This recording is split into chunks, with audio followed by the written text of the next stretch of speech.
नमस्कार फ्रेंड, आज हम फ्रिज में गैस चार्जिंग करने जा रहे हैं जिसमें चोकिंग की प्रॉब्लम थी। जो फ़िल्टर हटा दिया हमने। फ़िल्टर हटाने के बाद यहाँ पे पिन वाल लगा देंगे और एंटी चोक से सफाई कर दी है कैपिलरी की, और जाल की भी अच्छे से सफाई कर ली है। ये न्यू पिन वाल फ़िल्टर लगा दिए हमने।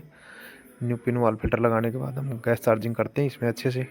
गैस चार्जिंग करने के बाद देखते हैं अच्छे से गैस चार्जिंग हो गई है हमारी। हाइड्रोकार्बन R134 गैस चार्जिंग हुई है, अच्छे से रिजल्ट आ गया फ्रिज का।